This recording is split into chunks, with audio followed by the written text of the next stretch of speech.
Hi. അപ്പോൾ നമ്മൾ ഇന്ന് മുടിയിൽ ബോട്ടോക്സ് ചെയ്യുന്ന രീതിയാണ് കാണിക്കുന്നത്. ബോട്ടോക്സ് നമുക്ക് എങ്ങനെയുള്ള ഹെയറിലും ചെയ്യാവുന്നതാണ്.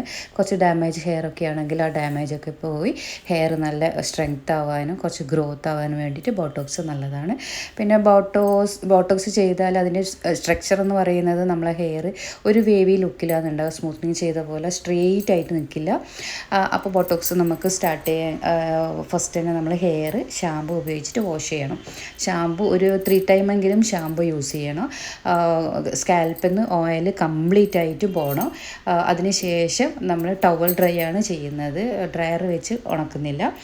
ടവൽ ഡ്രൈ ചെയ്തതിന് ശേഷം നമ്മൾ നന്നായിട്ട് ഹെയർ കോംബ് ചെയ്ത് സെക്ഷൻ എടുത്ത് ക്രീം അപ്ലൈ ചെയ്യണം. ക്രീം അപ്ലൈ ചെയ്യുമ്പോൾ ചെറിയ ചെറിയ സെക്ഷനായിട്ട് ക്രീം അപ്ലൈ ചെയ്യുന്നതായിരിക്കും നല്ലത്.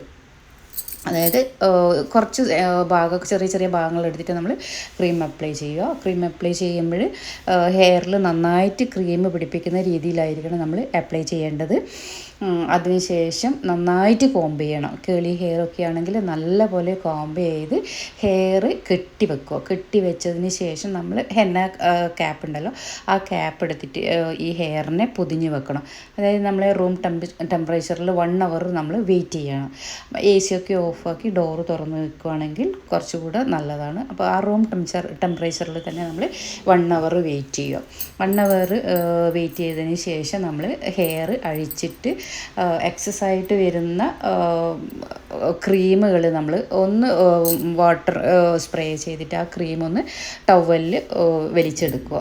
അതായത് ഒരുപാട് ക്രീം നമുക്ക് ഹെയറിൽ ആവശ്യമില്ല. അതിനെ ഒന്ന് വലിച്ചെടുത്തതിന് ശേഷം നമ്മൾ ഡ്രയർ വെച്ചിട്ട് ഉണക്കിയെടുക്കുക. അതായത് ഒരു മീഡിയം ഹീറ്റിൽ മാത്രമേ ചെയ്യാവൂ. മീഡിയം ഹീറ്റ് വെച്ചിട്ട് നമ്മൾ ഹെയറിനെ ഡ്രൈ ആക്കി എടുക്കുക. അതൊരു 90% അങ്ങനെ ഡ്രൈ ആക്കിയതിന് ശേഷം ആണ് നമ്മൾ പിന്നെ അയണിങ് കൊടുക്കുന്നത്. അപ്പോൾ ഹെയർ നന്നായിട്ട് കോംബ് ചെയ്തു, ഡ്രയർ വെച്ച് നന്നായിട്ട് കോംബ് ചെയ്തതിന് ശേഷം ഇതുപോലെ തന്നെ സെക്ഷനാക്കി എടുക്കുക. സെക്ഷനാക്കിയതിന് ശേഷം അയണിങ് കൊടുക്കുക. എനിക്ക് തോന്നുന്നു ഒരു 20 പ്രാവശ്യമെങ്കിലും നമ്മൾ ഹെയറിൽ അയണിങ് കൊടുക്കേണ്ടി വരും. കേളി ഹെയറൊക്കെ ആണെങ്കിൽ തീർച്ചയായിട്ടും അത്രയും പ്രാവശ്യം നമ്മൾ അയണിങ് കൊടുക്കണം.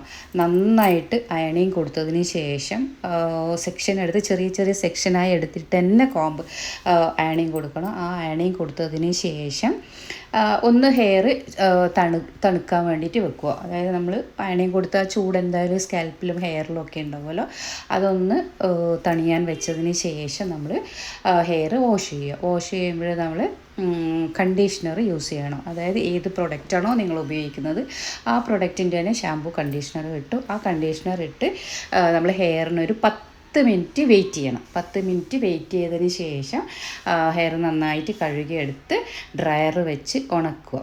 ഡ്രയർ വെച്ച് ഉണക്കിയതിന് ശേഷം സിറം അപ്ലൈ ചെയ്ത് ശേഷം കസ്റ്റമറെ നമുക്ക് പാർലറിന് വിടാവുന്നതാണ്.